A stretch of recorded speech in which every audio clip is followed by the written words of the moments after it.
আমরা সিলেটের মাঝে এমন একটা জায়গা আছে যেটা বছরের এক সময় বাংলাদেশের অন্যতম একটা ট্যুরিজম স্পট হইয়া উঠে, আবার বছরের আরেক সময় যেটা আবার হইয়া উঠে হাজার হাজার মানুষের কর্মস্থল।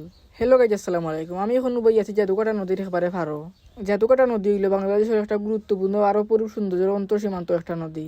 ভারতের খাসিয়া জয়ন্তিয়া পাহাড় থেকে উৎপন্ন হইয়া এই নদীর স্বচ্ছ নীল পানি আর বালুময় পাহাড় যেটা একেবারে অন্যরকম সুন্দর।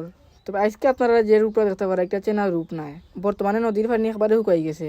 বর্তমানে নদীর মাঝে অনেক মানুষের কাজ করা, হাজার হাজার মানুষের কর্মস্থল অনকে জাদুকাটা নদী। নদীর পানি শুকাই গেলে তার অন্যতম একটা জীবিকা হইয়া উঠে এই জাদুকাটা নদী। মানুষের নদীর একবার থেকে আর একবার দিতে ফেরির উপরে নির্ভর করে। তবে নতুন একটা ব্রিজ নির্মাণ নদীর হুসাইটি আছে বারিকা টিলা, শিমুল বাগান আর নীলারজি লেকশো আরো অনেক সুন্দর সুন্দর জায়গা। কয়েকদিন পরে যখন বর্ষা মৌসুম শুরু হইব তখন কে শুকনা নদী আবার বড়ি যাব আর পুরা সুনামগঞ্জ অঞ্চল বিশেষ করে টাঙ্গুয়ার হওয়ার একটা বিশাল রূপ নিব। আর তখন কেউ ইয়া উঠবো জাদুকাটা নদী, এখন নতুন স্বপ্নের মতো সুন্দর জাদুকাটা নদী। সিলেটের মাঝে এমন জায়গা খুব কমও আছে, এক সময় প্রাকৃতিক স্বর্গ আর সময় মানুষের জীবনের সংগ্রাম। অবিচিত্র জাদুকাটা নদীর আসল সৌন্দর্য।